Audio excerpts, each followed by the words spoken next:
اگر مثال کے طور پر کوئی ہمسایوں کے بارے میں اگر ان کے حقوق میں تلفی کرتا تھا اور کمی کرتا تھا تو آپ نے ہمسائے کے حقوق کی اس کو تلقین فرمائی۔ اسی طرح کوئی صحابی اگر آپ کی خدمت میں آیا تو والدہ کے حوالے سے آپ نے ان کو نصیحت فرمائی، کسی کو والد کے حوالے سے نصیحت فرمائی، کسی کو آپ نے صبر کی تلقین فرمائی، کسی کو آپ نے نماز کی تلقین فرمائی۔ تو یہ جو صحابی آپ کے پاس آئے تو رسول اللہ صلی اللہ علیہ وسلم نے ان کو تلقین فرمائی کہ غصہ نہ کیا کر، یعنی مطلب یہ ہے کہ ان میں غصہ ہوگا تو رسول اللہ نے اسپیشل خاص طور پر اس لیے ان سے فرمایا کہ بھائی آپ غصہ نہ کیا کریں۔ قرآن مجید نے بھی اس کو بیان کیا ہے، اور قرآن مجید نے ایمان والوں کی اس خوبی کو بیان کیا ہے، یعنی اللہ پاک یہ فرماتا ہے کہ وسارعوا الی مغفرۃ من ربکم، کہ دوڑو اپنے رب کی مغفرت کی طرف، وجنۃ عرضھا السماوات والارض، اس جنت کی طرف کہ جس کی وسعت آسمانوں اور زمین جیسی ہے، اعدت للمتقین، فرمایا کہ تقوی والوں کے لیے وہ تیار کی گئی ہے۔ الذین ینفقون فی السراء والضراء، جو خرچ کرتے ہیں تنگی میں آسانی میں، والکاظمین الغیظ، اور غصے کو کنٹرول کرنے والے ہیں، والعافین عن الناس، اور لوگوں کو معاف کرنے والے ہیں۔ تو فرمایا واللہ یحب المحسنین، اللہ تعالیٰ احسان کرنے والوں کو پسند کرتا ہے، ان سے محبت کرتا ہے۔ تو ناظرین کرام، یہاں پہ آپ یہ دیکھیے کہ اللہ سبحانہ و تعالیٰ نے اپنے نیک بندوں کی جو صفات کو بیان کیا ہے، اس میں ایک صفت تو اللہ سبحانہ و تعالیٰ نے یہ بیان فرما دی کہ وہ تنگی میں آسانی میں اللہ کی راہ میں خرچ کرتے ہیں، اور دوسری بات فوراً یہ فرمائی کہ والکاظمین الغیظ، کہ وہ غصے کو پینے والے ہیں۔ تیسری خوبی یہ بیان کی کہ وہ لوگوں کو معاف کر دینے والے ہیں۔ جب انسان کو غصہ آئے تو انسان اپنے غصے کو کنٹرول کر سکتا ہے۔ آج کے دور میں، جدید زمانے میں، اینگر مینجمنٹ باقاعدہ طور پر اس کی تربیت دی جاتی ہے، یعنی ایک شخص کو غصہ آتا ہے تو کہا یہ جاتا ہے کہ اگر وہ کھڑا ہے تو وہ بیٹھ جائے، اگر وہ بیٹھا ہے تو وہ لیٹ جائے۔ رسول اللہ صلی اللہ علیہ وسلم نے اس کا ایک حل یہ بھی بتایا، آپ نے فرمایا کہ یہ جو غصہ ہے یہ شیطان کی طرف سے ہوتا ہے، شیطان بہکاتا ہے، غصے میں لاتا ہے۔ فرمایا چونکہ شیطان آگ سے بنائے، تو لہٰذا فرمایا کہ جب تمہیں غصہ آئے تو وضو کر لیا کرو، یعنی وضو کرنے سے فرمایا کہ پھر تمہارا غصہ چلا جائے گا۔ تو یہ بھی ایک طریقہ ہوتا ہے کہ جو رسول اللہ صلی اللہ علیہ وسلم نے بتایا کہ اگر انسان، واضح بات ہے کہ جب غصہ آئے گا تو کسی کے ساتھ بیٹھ کر بحث کرتے ہوئے آئے گا یا کسی کی بات پر آئے گا، وہ سامنے ہوگا، تو اس کا بہتر طریقہ پھر یہی ہوتا ہے کہ انسان وضو کرے، یعنی وضو کرنے کے لیے واضح بات ہے کہ وہ وہاں سے اٹھے گا، ایک نئے کام میں مشغول ہوگا،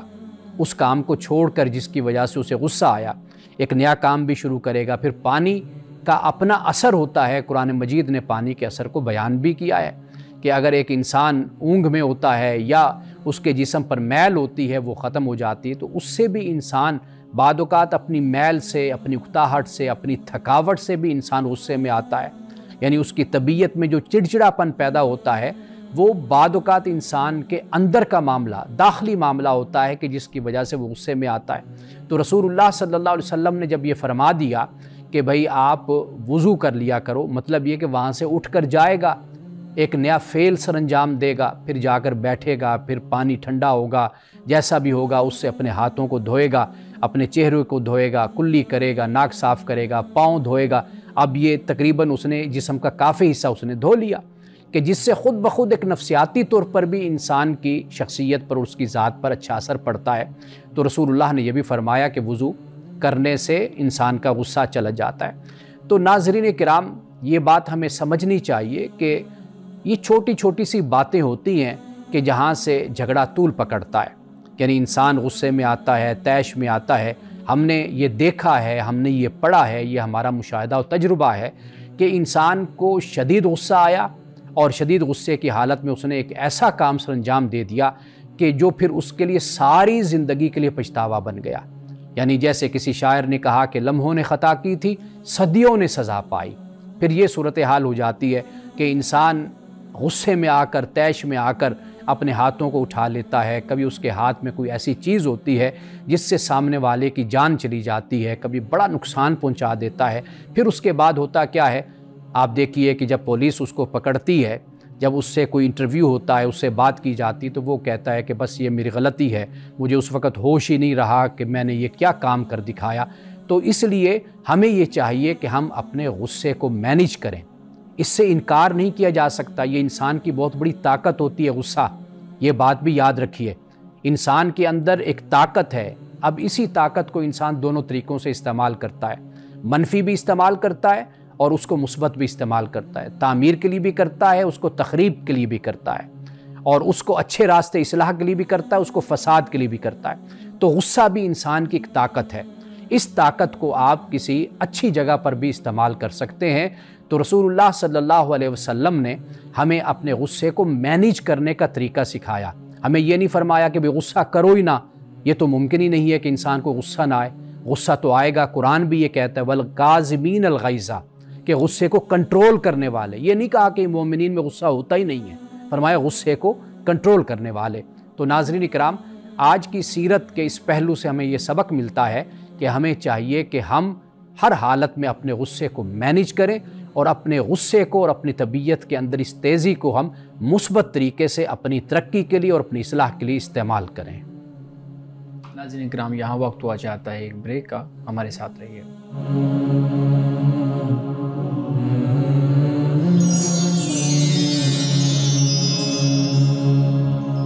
ویلکم بیک ناظرین۔ امان صاحب، بہت شکریہ، آپ رسول اللہ صلی اللہ علیہ وآلہ وسلم کی سیرت کا وہ پہلو جو مجھے لگتا ہے کہ آج اگر ہم اپنے خاندانی معاملات کو دیکھیں، آپ سے ریلیشن شپس کو دیکھیں، تو یہ والا جو معاملہ ہے بہت زیادہ اب خرابی کی طرف ہمیں لے کے جا رہا ہے۔ ہم دیکھتے ہیں کہ گھریلو معاملات میں بھی یہ سب کچھ ہے، ایک دوسرے کے ساتھ تعلقات میں بھی یہ سب کچھ ہے، بھائی کے ساتھ اسی بات پہ کہ غصہ کنٹرول نہیں ہو رہا اور کسی نے کوئی بات کر دی ہے تو وہ ایون ایک دوسرے کی جان لینے کی بھی ہم جو ہے نا وہ طلاق کا معاملہ دیکھ لیں معاشرے میں۔ میں اسی سے متعلق ایک سوال آپ کے سامنے رکھوں گا۔ میاں بیوی جب آپس میں رہتے ہیں تو ایک تو جب وہ یونیورسٹی میں پڑھ رہے ہیں، ابھی شادی نہیں ہوئی، ان کا ارادہ ہے شادی کا، تو وہ ایک دوسرے پہ لڑتے نہیں ہیں، جھگڑتے نہیں ہیں، کوئی معاملات نہیں ہوتے، اپنی اپنی جگہ پہ رہ رہے ہیں۔ لیکن جیسے ہی شادی ہو جاتی ہے تو ہم دیکھتے ہیں کہ وہ جو عدم برداشت والا معاملہ ہے نا وہ زیادہ آنا شروع ہو جاتا ہے۔ اب دو لوگ پہلے اور رہ رہے تھے، اب اور طریقے سے رہ رہے ہیں۔ ایک تو آپ اس پہ توجہ دلائیے گا کہ یہ ایسا کیوں ہوتا ہے، بہت سے ہمارے سامنے اس طرح کے کیسز آتے ہیں۔ دوسری بات، اب غصے کی وجہ سے ہی طلاق جیسے آپ نے ذکر کیا، اسی طریقے سے خلا اور باقی بہت سے معاملات، پھر بچوں کی زندگیاں تباہ ہو جاتی ہیں۔ تو میاں بیوی کیسے کنٹرول کریں اپنے غصے کو خاندانی نظام کے اندر؟ دیکھیے، پہلی بات یہ ہے کہ آپ نے جو حوالہ دیا یونیورسٹی کا کہ یونیورسٹی میں پڑھتے ہیں، ممکن ہے وہ علیحدہ پڑھتے ہوں، لیکن بہرحال یہ ہے کہ اگر مثال کے طور پر اگر شادی سے پہلے ایک ہی ڈپارٹمنٹ میں فرض کریں پڑھ رہے ہیں، ان کا ملنا ہے، ملاقات ہے، یا ان کی جاب ہے ایک جگہ پر، یا پروفیشن ان کا ایک ہے، تو دیکھیے یہ جو ملنا ہوتا ہے نا، یہ تو ہوتا ہے کچھ دیر کے لیے، اور اس میں کوئی ذمہ داریاں بھی ایک دوسرے پر نہیں ہوتی۔ یعنی مثال کے طور پر لڑکا ہے تو وہ اگر آفس میں کام کر رہا ہے، یونیورسٹی میں پڑھ رہا ہے یا کہیں پر بھی ہے، تو لڑکی بھی آئی، وہ 8 گھنٹے ہے، وہ 5 گھنٹے ہے، وہ ایک اپنی انڈیویجولی وہ آتے ہیں، اور بے شک ان میں ایک تعلق، سلام دعا، یا ان کی پلاننگ بھی ہے کہ بھی ہم شادی کریں گے مستقبل میں، لیکن آپ یہ دیکھیں نا کہ ابھی ان پر ایک دوسرے کی کوئی ذمہ داری نہیں ہے۔ تو وہ جو لائف ہوتی ہے نا جس میں کوئی ذمہ داری ایک دوسرے کے حوالے سے نہ ہو، ایکسپیکٹیشنز نہ ہوں، توقعات نہ ہوں، تو وہاں پر تو پھر کسی قسم کا کوئی کلیش، کوئی اختلاف نہیں پیدا ہوتا۔ یعنی توقعات یہ ہوتی ہیں کہ خامند ہے تو واضح بات ہے کہ اب وہ بیوی سے کئی توقعات رکھتا ہے، اسی طرح بیوی ہے چونکہ یہ اب میرا خامند ہے تو وہ بھی توقعات رکھتی ہے۔ ایک تو یہ بات ہے کہ یہ گھریلو زندگی اور میاں اور بیوی یہ جو لائف ہے، یہ جو زندگی ہے، یہ بالکل اس سے مختلف ہے جو شادی سے پہلے کی زندگی ہے۔ وہ جو ہم شادی کورس کرواتے ہیں، میرج کورس، وہ ہوتا بھی اسی لیے ہے نا، کہ تاکہ یہ بتایا جائے کہ بھئی اب آپ شادی کرنے والے ہیں، 2 مہینے بعد، 6 مہینے بعد، اب آپ ذہنی طور پر یہ تیار ہوں کہ اب آپ ایک حیثیت میں رہیں گے کہ آپ میاں بیوی ہیں، آپ کے حقوق و فرائض بھی ہوں گے، پھر آپ کا سسرال میکہ بھی ہوگا، پھر اس کے علاوہ دیگر ذمہ داریاں بھی آپ کی ہوں گی، نفسیاتی مسائل بھی ایک دوسرے کے ساتھ پیدا ہوتے ہیں، ایک دوسرے کی ذمہ داریاں بھی ہوتی ہیں، یہ سارا کچھ سمجھنا چاہیے ہمیں۔ ایک بات تو یہ ہمیں، دوسری بات یہ کہ بیٹا اور بیٹی کو ایک بات ضرور سمجھانی چاہیے، خاص طور پہ بیٹی کو، وہ بات یہ ہے کہ دیکھیے جو میرا بیٹا ہے یا میری بیٹی ہے، اب وہ میرے پاس رہتے ہیں تو میں اپنی ذمہ داری سمجھ کر ان کی تربیت بھی کر رہا ہوں، ان کی پرورش بھی کر رہا ہوں۔ اب ان کو جو کچھ بھی ملتا ہے وہ ان کی کارکردگی کی بنیاد پر نہیں دیا جاتا، وہ بطور بیٹا یا بطور بیٹی دی جاتی ہے۔ یعنی مثال کے طور پر میں یہ نہیں دیکھوں گا کہ یہ میرا بیٹا جون سا ہے یہ کتنے اچھے اخلاق کا ہے۔ کئی دفعہ تو اچھے اخلاق کے جو نہیں ہوتے وہ زیادہ لے جاتے ہیں ماں باپ سے، ضد کر کے، لڑ کر، جتا کر۔ تو میں یہ نہیں دیکھوں گا، یعنی میں یہ نہیں دیکھوں گا کہ بھئی یہ کیا کما کے لاتے ہیں، میں یہ بھی نہیں دیکھوں گا کہ بھئی ان کا اخلاق کیسا ہے، میں یہ بھی نہیں دیکھوں گا کہ ان کی روٹین کیسی ہے، میں کچھ بھی نہیں دیکھوں گا۔ میں دیکھوں گا میرا بیٹا ہے، میری بیٹی، یہ میری ذمہ داری ہے، تربیت میں نے کرنی ہے، اس میں کوئی شک نہیں ہے۔ کوئی تعدیبی طور پر کوئی شرط لگا دینی، کوئی ایک پنش کر دینا، وہ ایک علیحدہ چیز ہوتی ہے، لیکن بہرحال ان کو میں نے دینا ہے، ان کو میں نے پالنا ہے، ان کی پرورش کرنی ہے، میں نے ان کی فیسیں بھی دینی ہیں، تعلیمی اخراجات کو بھی پورا کرنا ہے، میں نے ان کو شادی پر، عید پر، دیگر معاملات پر میں نے ان کے اخراجات کو بھی اٹھانا ہے، سارا کچھ میں نے کرنا ہے۔ لیکن یہ چیز جو ان سی ہے یہ بیٹا اور بیٹی ہونے کے ناطے ہے۔ لیکن جیسے ہی آپ کا کردار بدلتا ہے، مثال کے طور پر اب آپ خاوند ہو گئے یا بیوی بن گئے، اب سٹیٹس بدل گیا۔ اب سٹیٹس جو ان سا ہوتا ہے نا وہ کارکردگی کی بنیاد پر ہوتا ہے۔ آپ نے اگر آپ بیٹی ہیں، بہو ہیں، تو آپ کارکردگی آپ کی کیا ہے، آپ کتنی حکمت کے ساتھ، سمجھداری کے ساتھ آپ اپنے خامن کے ساتھ معاملات کو لے کر چل رہے ہیں، آپ اپنی ساس سسر کے ساتھ گھر میں کیسے چل رہے ہیں، آپ کی اس بنیاد پر تعریف ہونی ہے اور دوسروں نے آپ کی عزت کرنی ہے اور دوسروں نے آپ کی خدمت کرنی ہے۔ یہی صورتحال خامن کے ساتھ بھی ہونی ہے۔ اس کے بھی ذہن میں یہ بات ہونی چاہیے کہ یہاں پر اب بیوی نہیں اس بات کو برداشت کرے گی کہ ٹھیک ہے تم اپنی مرضی سے اٹھو، اپنی مرضی سے کھاؤ، ماں پیش کر دیتی ہے، کوئی نوکرانی ہے، ملازم ہے تو وہ پیش کر دیتا ہے، کھا پی لیا تو گئے۔ اب یہاں پر یہ چیز نہیں چلے گی، اب آگے بیوی بھی ہے، پھر آگے بچے بھی ہیں، پھر ان کے اخراجات اور معاملات ہیں۔ تو یہ دونوں چیزیں بالکل گھر سے بچوں کو سمجھانی چاہیے کہ بیٹا اب تمہاری لائف بالکل چینج ہو جائے گی، یہ کارکردگی ہوگی، اس بنیاد پر تمہیں سسرال سے عزت بھی ملے گی، احترام بھی ملے گا تمہیں۔ بالکل صحیح ہے۔ جی پلیز۔ بہت شکریہ۔ آپ نے اپنے درس کے دوران کچھ باتیں کی، جیسے ہمیں غصہ کنٹرول کرنا چاہیے اور معاف کر دینا چاہیے، درگزر کرنا چاہیے۔ اچھا، یہ جو نشانیاں ہیں یہ ایک مینٹلی اسٹرانگ شخص کی نشانیاں ہیں۔ تو میں جاننا چاہتا ہوں کہ گھریلو زندگی کی بات ہو رہی ہے کہ ازدواجی تعلق میں اور گھریلو تعلق میں ایک مینٹلی اسٹرانگ ہونا شخص کا کتنا ضروری ہے؟ دیکھیے یہ بڑا ہی اہم سوال آپ نے اٹھایا ہے کہ واقعی بنیادی بات تو وہی ہے کہ جو آپ کہہ رہے ہیں۔ اب اس پر لازم اور ضروری ہوتا ہے، میں ہمیشہ ایک بات کہتا ہوں کہ ان پڑھ جو ہے نا وہ خاوند بھی چل جاتا ہے، بیوی بھی چل جاتی ہے، لیکن ان پڑھ باپ اور ان پڑھ ماں نہیں چل سکتے، کیونکہ اب انہوں نے ایک نئی نسل پیدا کرنی ہے اور نئی نسل کی ذمہ داری، یعنی میاں بیوی دونوں اکٹھے ہیں تو پھر بھی گزارا ہو ہی جاتا ہے کسی نہ کسی شکل میں، لیکن جب اولاد آگے جنم لیتی ہے نا، پیدا ہوتی ہے، تو پھر یہ جو مسائل پیدا ہوتے ہیں جس کی طرف آپ نے اشارہ کیا ہے وہ پھر بڑے ہوتے ہیں اہم۔ اب اس کے لیے ضروری یہ ہوتا ہے کہ آپ اپنا، یعنی اگر اپنے سپاؤس کو ایک تو آپ دیکھیے، یعنی جو آپ کا ہم سفر ہے، آپ کا جسے کہتے ہیں کہ لائف پارٹنر ہے، آپ کا رفیق حیات ہے یا رفیق حیات ہے، ایک تو اس کو ہم نے دیکھنا ہے کہ خدا نخواستہ وہ کوئی ایسی مشکل میں تو نہیں ہے مینٹلی کہ جہاں سے یہ مسائل پیدا ہو رہے ہیں، تو پھر ہمیں اس کیس کو یا اس شخص کو پھر ہمیں اس طرح نارملی نہیں لینا چاہیے کہ ہم اس کے ساتھ وہی سلوک رکھیں جو ہم نارملی دوسروں کے ساتھ رکھتے ہیں۔ پھر ہمیں اس کی نفسیات کو، اس کے طرز فکر کو، اس کے رویے کو، اس کے انداز کو ہمیں اچھے طریقے سے واچ کرنا چاہیے، جج کرنا چاہیے اور پھر اس طریقے سے مل کر چلنا چاہیے۔ میں نے یہ دیکھا ہے کہ اگر اس طرح کا کوئی مسئلہ خاوند میں ہے یا اس طرح کا مسئلہ کوئی بیوی میں ہے، جو سمجھدار اسپاؤس ہوتا ہے نا، یعنی خاوند ہے یا بیوی ہے، وہ پھر اس کی نفسیات کو اور اس کی سوچ کو اور اس کی سطح کو سمجھ کر پھر اس کو ڈیل کرتے ہیں۔ تو اس سے بھی میں نے دیکھا کہ لوگ پھر اس مشکل سے آپ کہہ لیجئے یا اس نفسیاتی مرض سے یا کیفیت سے یا ٹراما سے، جو بھی آپ لفظ بولیے، اس سے پھر وہ آسانی سے نکل بھی آتے ہیں۔ اسی طرح جب بچے ہوتے ہیں اگر اس طرح کی کیفیت میں، تو پھر والدین کی ذمہ داری ہوتی ہے کہ اگر وہ پڑھے لکھے ہیں، سمجھدار ہیں، تو وہ پھر بچے کو بجائے اس کے کہ ڈانٹ ڈپٹ آرڈر منع کرنا، یہ رویہ اختیار کرنے کے بجائے اپنے بچے کو اسٹڈی کر کے پھر اس کو اس مشکل سے نکال کر ایک نارمل لائف کی طرف لا کر پھر اس کو آگے پڑھا کر چلیں۔ اچھا مطلب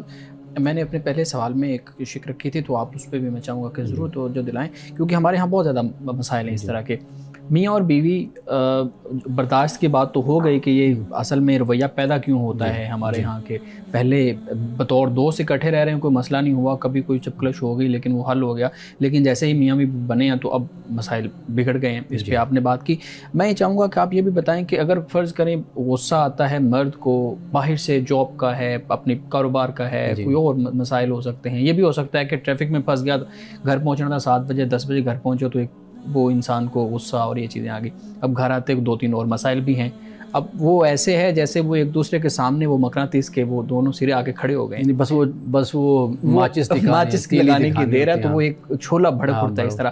اس سچویشن کو کیسے کنٹرول کیا جائے؟ اور یہ سچویشن بہت زیادہ ہمارے ہاں پائی جاتی ہے۔ دیکھیے یہ دونوں طرف سے معاملہ ہے۔ مثال کے طور پر بیوی کو اس بات کا علم ہے اور ہونا چاہیے، اس کی تربیت میں یہ بات شامل ہونی چاہیے کہ جب خاوند گھر آئے تو اسے معلوم ہے کہ 8 گھنٹے 12 گھنٹے ڈیوٹی دے کر اور پھر ٹریفک کا ایک سمندر جو ان سے ہے وہ پار کر کے وہ گھر پہنچا ہے،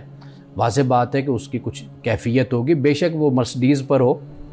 چاہے وہ بی ایم ڈبلیو پہ ہو، بڑی شاندار گاڑی پہ ہو، یا موٹر بائک پر ہو یا رکشہ پر ہو،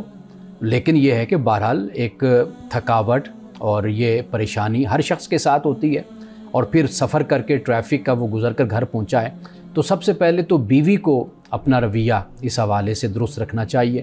یعنی یہ کہ جیسے وہ گھر میں داخل ہوتا ہے تو اس کی تھوڑی سی ہیلپ کر دینا معاملات میں، اور تھوڑا سا اس کی ایک جیسے کہتے ہیں دلجوئی کر دینا، کھانے کا معاملہ ہے کھانا اچھے طریقے سے اس کو سرو کر دینا، اس کو بٹھانا پوچھنا سارا کچھ خیر خیریت، پھر اس کے بعد جو ان سے کوئی مشکل کوئی مسئلہ ہو تو پھر وہ سامنے رکھ دینا چاہیے۔ عام طور پر ہوتا ہے، ہم نے دیکھا کہ اس طرح کیا نہیں جاتا، خواتین یعنی ذرا جلد بازی کا مظاہرہ کرتی ہیں، اس سے معاملہ بگڑتا ہے۔ ایک بات، دوسری بات یہ کہ خامند کو بھی شوہر کو بھی تھوڑا سا اس بات کو نظر میں رکھنا چاہیے کہ طریقہ کار یہ ہونا چاہیے کہ باہر کے مسائل کو گھر میں نہ لائے، یعنی وہ گھر کامیاب ہوتے ہیں کہ جو باہر کے مسائل گھر میں لا کر ڈسکس کرنا اور اس کی بنیاد پر نزاع اور جھگڑے پیدا کرنا، تو اس سے بھی گھر میں مسائل پیدا بھی ہوتے ہیں اور گھر کا سکون غارت بھی ہوتا ہے۔ تو طریقہ کار پھر یہی ہے کہ دونوں کم از کم آپس میں بیٹھ کر اگر کوئی پالیسی بنا لیتے ہیں، کوئی ایک دوسرے کو سمجھ لیتے ہیں، سمجھا لیتے ہیں، تو میرا خیال ہے کہ اس مشکل سے وہ باہر نکل سکتے ہیں۔ صحیح۔ ناظرین کرام، یہاں وقت ہوا چاہتا ہے ایک بریک کا، ہمارے ساتھ رہیے گا۔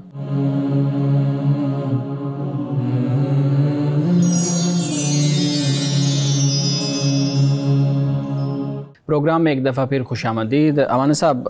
جمعہ والے دن ہم کوشش کرتے ہیں کہ ایک بہت اہم جو موضوع چل رہا تو اس پہ بھی بات کریں۔ آج کل ہم نے دیکھا ہے کہ مدارس بل کے حوالے سے بات چل رہی ہے، آپ کے علم میں بھی ہوگی، سوشل میڈیا پہ بھی ہم دیکھتے ہیں، ہمارے جو الیکٹرانک میڈیا ہے اس پہ بھی، پرنٹ میڈیا پہ بھی چل رہی ہے، بہت زیادہ باتیں ہو رہی ہیں، اور ہم دیکھ رہے ہیں کہ علماء کے ایک تو گورنمنٹ کے ساتھ معاملات جو چل رہے ہیں، وہ علماء کے آپسی معاملات بھی ایسے ہیں کہ کچھ اور طرف بیٹھے ہوئے ہیں، کچھ اور طرف بیٹھے ہوئے ہیں، کچھ کا پوائنٹ آف ویو اور ہے، کچھ کا پوائنٹ آف ویو اور ہے، یہ انتظامی اس طرح کا مسئلہ ہے۔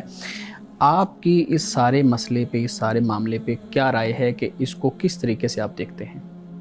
دیکھیے، پہلی بات تو یہ ہے کہ مدارس جو بنائے جاتے ہیں ان کا مقصد کیا ہوتا ہے۔ ایک تو بنیادی بات ہمیں یہ سمجھنی چاہیے، مدارس کا جو بنیادی مقصد ہے وہ ہے تعلیم، یعنی قرآن کی تعلیم، حدیث کی، فقہ کی، جو ہمارے مذہبی متداولہ ہیں ان کی تعلیم دی جاتی ہے، تو یہ بنیادی مقصد ہے۔ لیکن ہم یہ دیکھتے ہیں کہ اس میں ہمیں جو ادارے ہیں، مدارس ہیں، اس طریقے سے کامیاب ہوتے ہوئے نظر نہیں آتے، یعنی یہ بڑی بنیادی بات ہے۔ ہم اس بات کا ذکر کئی مرتبہ پہلے بھی کر چکے ہیں کہ علم الکلام آپ دیکھ لیجئے کہ جدید علم الکلام پیدا نہیں ہو رہا، ہمارے پاس شبلی جیسے لوگ، ہمارے پاس غزالی اور رازی جیسے لوگ ہمارے پاس پیدا نہیں ہو رہے، یعنی آج کے دور کے مطابق جو جواب دیں اور جو آج مشکلات ہیں اور جو چیلنجز ہیں ان کا وہ جواب دیں اور بتائیں نوجوان نسل کو کہ بھئی اس سے نکلنے کا راستہ کیا ہے۔ یہ سب سے بڑا کام تھا، ہے اور ہوگا مدارس کا۔ اچھا، اب جو اس کے علاوہ جو معاملہ ہے وہ اصل ہے اس کے انتظامی ایڈمنسٹریشن کا معاملہ ہے. اب جو ایڈمنسٹریشن کا معاملہ ہے، میں ذاتی طور پہ سمجھتا ہوں کہ دنیا میں بھی اگر ہم دیکھیں تو وہ ریاست کے ہی ماتحت ہوتے ہیں، حکومت کے وہ ریاست طے کرتی ہے، ریاست سارے معاملات کو لے کر چلتی ہے. ہمارے ہاں بدقسمتی یہ ہے کہ ان معاملات میں جو ریاست اور حکومت ہے وہ جو ان کو جس طریقے سے چاہیے کہ وہ ان معاملات کو حل کرے، وہ اس میں معلوم نہیں کہ وجہ کیا ہے کہ کیوں ناکام ہوتی ہے. یعنی آپ سعودیہ کو دیکھ لیں، وہاں پر بھی مدارس کام کر رہے ہیں. آپ دبئی UAE چلے جائیے، وہاں پر ہیں. ترکی میں چلے جائیے، وہاں پر بھی ہیں. ملائیشیا ہے، تو ملائیشیا میں ہے، انڈونیشیا میں ہے، دیگر اسلامی ممالک کو آپ دیکھ لیجئے، وہاں پر ہے. تو ہمارے ہاں یہ ہمیشہ ایک ایشو بنا رہتا ہے. تو میں ذاتی طور پہ سمجھتا ہوں، اگرچہ یہ ایک بڑا وسیع ٹاپک ہے، اس پر ہم کسی وقت بات کر سکتے ہیں، کیونکہ جو براڈ بیس ایجوکیشن ہے نا، کم از کم وہ تو سب کے لیے مشترکہ، جیسے کانسٹیٹیوشن کے مطابق ہے کہ میٹریکولیشن تک، 10ویں تک تمام کے لیے تعلیم برابر ہونی چاہیے. اس کے بعد پھر مدارس کا نمبر آتا ہے. صحیح. لیکن ہمارے ہاں صورت یہ ہے کہ بچہ 8 سال کا ہو، 7 سال کا، 10-12 سال کا، اس کو مدرسے میں بھیج دیا جاتا ہے. ایک تو یہ بہت بڑی خرابی ہے اور یہ ناکامی ہے ریاست اور حکومت کی. جب کانسٹیٹیوشن اس بات کو طے کرتا ہے تو پھر لازم ہے کہ پہلے آزادی ہونی چاہیے بچے کو کہ وہ جو مختلف سبجیکٹس میں اس کو تعلیم دے دی جائے جیسے دی جاتی ہے. تو ایک تو یہ ایک بڑا مسئلہ ہمیں نظر آتا ہے. دوسری بات یہ ہے کہ مدارس کو ہم دیکھتے ہیں تو اب چونکہ یہ مسلک کی بنیاد پر بنے، جو سب سے بڑی خرابی آپ کو نظر آئے گی، ڈیفرنٹ گروپس ہیں، فرقے ہیں. اب وہ اپنی منوپلی آپ کہہ لیجئے، اجارہ داری لفظ استعمال کر لیجئے، آپ پاور کہہ لیجئے، آپ اس حوالے سے اگر آپ دیکھیں گے تو آپ کو یہ بات نظر آئے گی. یعنی آپ بریلوی مسلک ہے تو وہاں سے بریلوی ہی لوگ پیدا ہوں گے، دیوبندی ہے تو دیوبندی نکلیں گے، اہل حدیث ہیں تو اہل حدیث، اہل تشیع تو اہل تشیع. وہ جو ایک اسلام کا اور مسلمانوں کا تعارف جو مدارس سے ہونا چاہیے وہ نہیں ہوتا. پھر دوسری بات یہ ہے کہ جو ان کی یونیفارم، ان کا طریقہ کار، ان کا ڈھنگ رنگ، سب کچھ وہ بالکل آپ کو معاشرتی اور سماجی سطح پہ بالکل جدا نظر آئے گا. یہ بھی ایک علیحدہ صورت ہمیں نظر آتی ہے کہ یعنی ہر کسی کا اپنا طریقہ، اپنا رنگ ڈھنگ، اپنا سارا کچھ آپ کو دکھائی دیتا ہے. تو یہ چیزیں جو ان سے یہ بڑی خطرناک ہوتی ہیں، ایک معاشرے کو یہ تقسیم کرتی ہیں. اور پھر علماء کی جو بنیادی طور پر ذمہ داری بنتی ہے وہ یہ ہے کہ بھئی اس تقسیم کو ختم کر کے معاشرے میں یک رنگی کو پیدا کریں. آپ جس طرف اشارہ کر رہے ہیں، مثال کے طور پر اس وقت جو ایشو ہمارے سامنے ہے وہ در حقیقت وہ یہی ایشو ہے کہ اگر آپ تھوڑا سا اس کی گہرائی میں جائیں، آپ اس کا مطالعہ کریں، آپ کو یہی کچھ نظر آئے گا کہ ہر کوئی اسی بات کا خواہش مند ہے کہ جو ہم چاہتے ہیں تو اس کے مطابق چلا جائے، یا جو حصہ ہمارا بنتا ہے وہ ہمیں جو ہمارا حصہ بنتا ہے وہ ہمیں پورا ہمیں دیا جائے. اور اس سوسائٹی میں، معاشرے میں، چونکہ ہماری ایک آواز ہے، ہماری ایک سے ہے اور ہماری ایک تعداد ہے، ہمارے عقیدت مند ہیں، مریدین ہیں، ہمارے چاہنے والے، تو لہٰذا اس حساب سے ہمیں ایک کنٹرول اور ایک حیثیت ہمیں چیلنج بھی نہ کرے، اسے کچھ چیلنج بھی نہ کرے. مولانا صاحب یہاں پہ ایک اور چیز میں آپ کے سامنے رکھوں گا. بڑی حیران کن بات ہے کہ انتظامی معاملہ جب بھی مدارس کے حوالے سے آیا ہے، مدارس کے حوالے سے جب بھی انتظامی معاملے پہ بات ہوئی ہے، بہت بڑی آواز ہمارے سامنے آئی ہے مدارس کے اندر سے، علماء کی طرف سے، مذہبی حلقے کی طرف سے، اور پھر مذہبی حلقے کے ساتھ ساتھ جو سماجی لوگ ہیں، جو عام معاشرے کے افراد ہیں، وہ بھی دیکھتے ہیں، وہ کہتے ہیں واقعی یار مدارس کو شاید دبانے کی کوشش کی جا رہی ہے، شاید یہ کوئی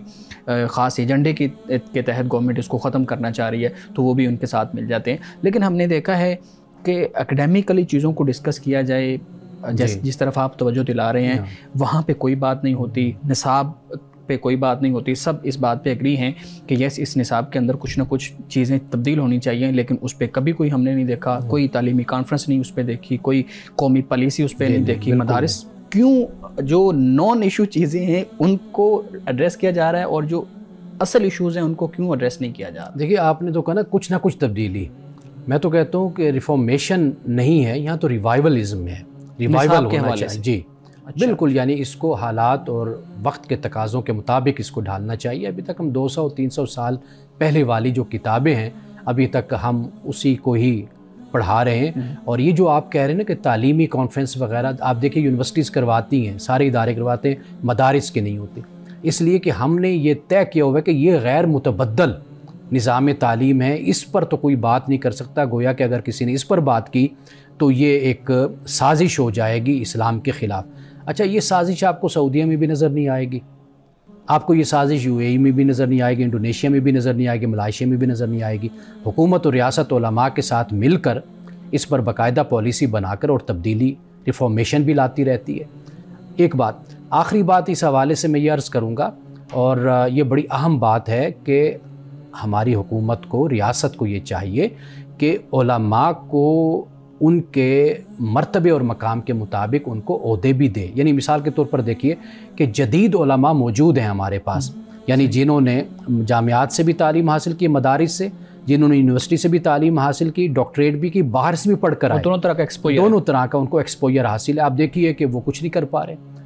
ہمارے پاس جو عدالتی نظام ہے اس میں بھی ان کی ایڈجسٹمنٹ ہو سکتی ہے. ہمارے پاس اور بڑے راستے ہیں کہ جہاں پر ان کو اپوائنٹ کیا جا سکتا ہے تاکہ ان کی صلاحیت سے، ان کے علم سے فائدہ اٹھایا جائے.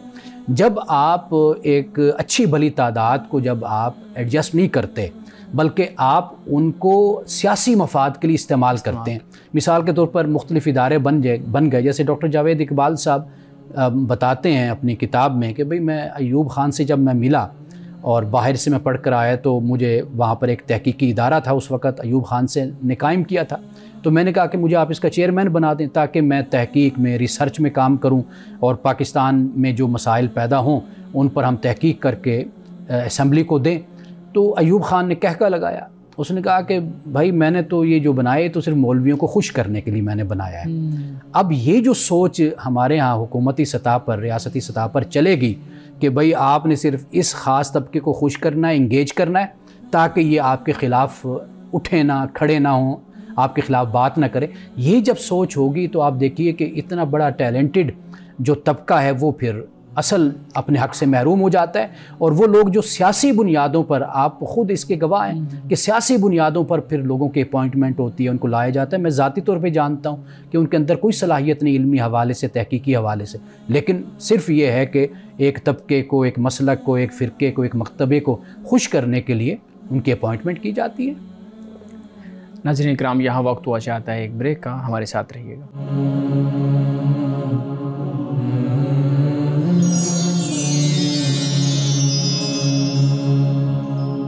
پروگرام میں ایک دفعہ پھر خوش آمدید. جی شارق، آپ سوال کرنا چاہ رہے تھے. جی، آپ لوگ اپنی گفتگو کے دوران ڈسکس کر رہے تھے جو فضلاء ہیں اور علماء ہیں ان کے معاشی پہلو کے حوالے سے. تو اس حوالے سے مجھے ایک فقرہ یاد آیا جو کہ تقسیم ہند کے وقت بولا گیا تھا کہ جو مسلمان ہندوستان سے ہجرت کر کے پاکستان آ رہے ہیں اور جن کا تعلق مدارس سے اکثر کا، تو ان کو کاروبار کھول کر دیا جائے، ان کو دکانیں کھول کر دی جائیں، ورنہ وہ اس کو اپنا کاروبار بنا لیں گے مدارس کو، یا پھر وہ جو مساجد ہیں وہ آپ کو گلی گلی میں نظر آئیں گی. تو آپ کو لگتا ہے کہ یہ جو بات ہے یہ درست ثابت ہو رہی ہے آج؟ اچھا، یہ بڑی اہم بات جو آپ نے مینشن کی ہے. یہ اصل بات یہ ہے کہ یہ کہا گیا تھا ریاست پاکستان کو اس وقت کہ جو علماء مذہبی لوگ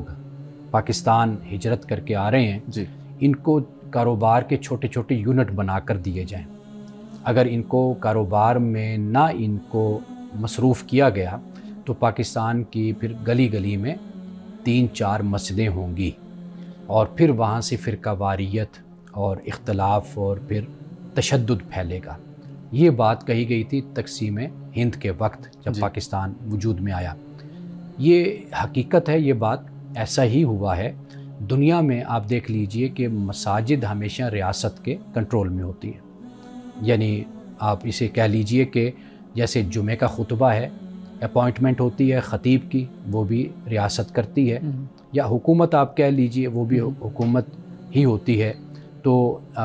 وہ اس کو اپوائنٹ کرتی ہے، خطیب کو، امام کو بھی، اور اسی طرح مؤذن، یہ سارا نظام. ہاں،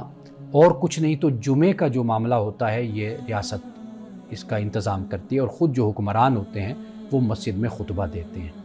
یہ ہم اگر تاریخ بھی پڑھیں تو ہمیں یہی نظر آتا ہے. آج بھی اگر آپ دیکھیں تو حکومت، ریاست ان کو اپوائنٹ کرتی ہے. جیسے میں نے عرب دنیا کی بات کی ہے، وہاں پر آپ کو یہ صورتحال ملے گی. اس کا یہ فائدہ ہوتا ہے کہ یونٹی پیدا ہو جاتی ہے، یعنی مساجد کنٹرول میں آ جاتی ہیں ریاست و حکومت کے. جب ان کے کنٹرول میں ہوتی ہیں تو پھر پورے اخراجات اور معاملات ہی ان کے سپرد ہوتے ہیں، اور جو ٹاپک دیا جاتا ہے، موضوع دیا جاتا ہے، وہ پھر ایسا ہوتا ہے کہ جو معاشرے کے کسی مسئلے پر، سماج کے کسی مسئلے پر ہوتا ہے. یعنی وہ پھر یہ نہیں ہوتا کہ کسی مسلک کی حقانیت کو ثابت کیا جا رہا ہو، کسی مسلک کے خلاف تقریریں ہو رہی ہوں، کسی کو کافر گردانا جا رہا ہو، کسی کو گمراہ کہا جا رہا ہو. تو یہ تقریریں نہیں ہوتی پھر وہاں پر یہ ہوتا ہے کہ طلاق کے مسئلے ہیں، نکاح کے مسئلے ہیں، ٹریفک کے قوانین کی پابندی کرنا ہے، اشارے پہ رکنا ہے، آپ کے چھوٹے چھوٹے حقوق ہیں، ہمسایوں کے حوالے سے ہیں، دوستوں کے حوالے سے ہیں، والدین کے حوالے سے ہیں. پھر یہ چیزیں مساجد میں موضوع بنائی جاتی ہیں. تو یہ بات بالکل ٹھیک ہے. آپ دیکھیے کہ 77 سالہ تاریخ بھی اگر آپ پاکستان کی اٹھا کر دیکھیں گے تو آپ کو یہ چیز نظر آئے گی کہ یہاں پر فرقہ واریت جس طرح اس کی پرورش ہوئی ہے اور جس طریقے سے، اور گزشتہ صدی میں اگر 90 کی دہائی میں اگر آپ دیکھیں گے، وہاں پر آپ دیکھیں گے کہ کتنی قتل و غارت ہوئی ہے مساجد میں، مدارس میں. تو یہ جو نتیجہ نکلا ہے وہ بالکل یہی ہے. آج بھی اگر علماء اور فضلاء کی اولادوں کو اگر ہم دیکھیں، اکابر کی اولادوں کو، جو بچے ان کے کاروبار میں مصروف ہیں، آپ دیکھ لیجئے وہ آرام سے اپنی زندگی گزار رہے ہیں، وہ اس طرح کی کسی طرح کی کارروائیوں میں شریک نہیں ہوتے. لیکن جو بچے سیاست میں ہوں گے، مذہب میں ہوں گے، اپنے فرقے میں ہوں گے، آپ دیکھیے کہ وہ ایک خاص شناخت کے تحت لوگوں کو اپنے ساتھ جوڑنے کی تعلیم دیں گے، لوگوں کو تلقین کریں گے. اچھا مولانا صاحب، یہاں پہ ایک چیز بہت یہ بھی اہم ہے کہ ہم دیکھتے ہیں کہ اوقاف کے تحت کچھ لوگ ہوتے ہیں جو اپوائنٹ ہوتے ہیں بطور خطیب یا بطور امام، وہ تو گورنمنٹ کے تحت چل رہے ہوتے ہیں. ہم بڑی سوسائٹیز میں دیکھ لیں، جو ہمارے وہاں ہاؤسنگ سوسائٹیز ہے، وہاں پہ بھی یہ معاملات ہوتے ہیں کہ وہاں پہ وہ سوسائٹی یا وہ ریاست اپوائنٹ کرتی ہے، وہ ریاست کے تحت چلتے ہیں. بڑی بڑی مساجد دیکھ لیں، جیسے فیصل مسجد ہے، جیسے بادشاہی مسجد ہے، اسی طریقے سے اور بڑی مساجد ہے، وہاں پہ بھی یہ سسٹم ہے. لیکن انہی علماء کے انڈر جو لوگ پڑھتے ہیں اور پھر وہ آگے مساجد میں جاتے ہیں، وہ علماء یہ کوشش نہیں کرتے کہ یہ لوگ بھی ایک یونیفارمٹی والے اس کانسیپٹ میں آ جائیں کہ جو ریاست چاہ رہی ہے اس میں آئے. نہیں، وہ خود تو ریاست کے تحت جو ملازمت کر رہے ہوتے ہیں بطور خطیب، لیکن اپنے انڈر لوگوں کو یہ کہہ رہے ہوتے ہیں کہ نہیں، جب بھی ریاست تمہیں کنٹرول کرے گی اس کا مطلب ہے کہ ریاست کچھ کرنا چاہتی ہے، تو اس لیے تم، یعنی وہ ایک طرف اور ان کا رویہ ہوتا ہے، دوسری طرف اور ہوتا ہے. یہ کیا ہے معاملہ؟ اچھا، پہلی بات یہ ہے کہ جن سوسائٹیز میں ایک نظم اور ضبط موجود ہے نا، وہاں پر کبھی بھی فرقہ واریت اور منافرت پہ تقریریں نہیں ہوتی. یہی علماء وہاں پر جاتے ہیں اور یہ انہی کو پابند کیا جاتا ہے کہ آپ نے اس طرح کی بات کوئی نہیں کرنی، تو لہٰذا وہ کرتے بھی نہیں ہیں. دوسری بات جو ہے، اگر آپ قومی سطح پر آپ کہیں گے، ایک تو قوم کے اندر، علماء کے اندر، دانشوروں کے اندر، سیاستدانوں کے اندر اس بات کا شعور اور اس بات پر اتحاد ہونا چاہیے کہ ہمارے معاشرے کو بحیثیت قوم کن برائیوں نے چاٹ لیا ہے، کن باتوں نے ختم کر دیا ہے، دیمک کتنے کھا گئے ہیں. ان میں سے ایک یہ فرقہ واریت بھی ہے. جب تک یہ اتحاد نہیں ہوتا نا، مثال کے طور پر ایک حکومت آتی ہے، وہ کہتی ہے کہ بھئی ہم نے مساجد کو باقاعدہ طور پر ہم نے اس کو انسٹیٹیوشنلائز کرنا ہے، ہم نے،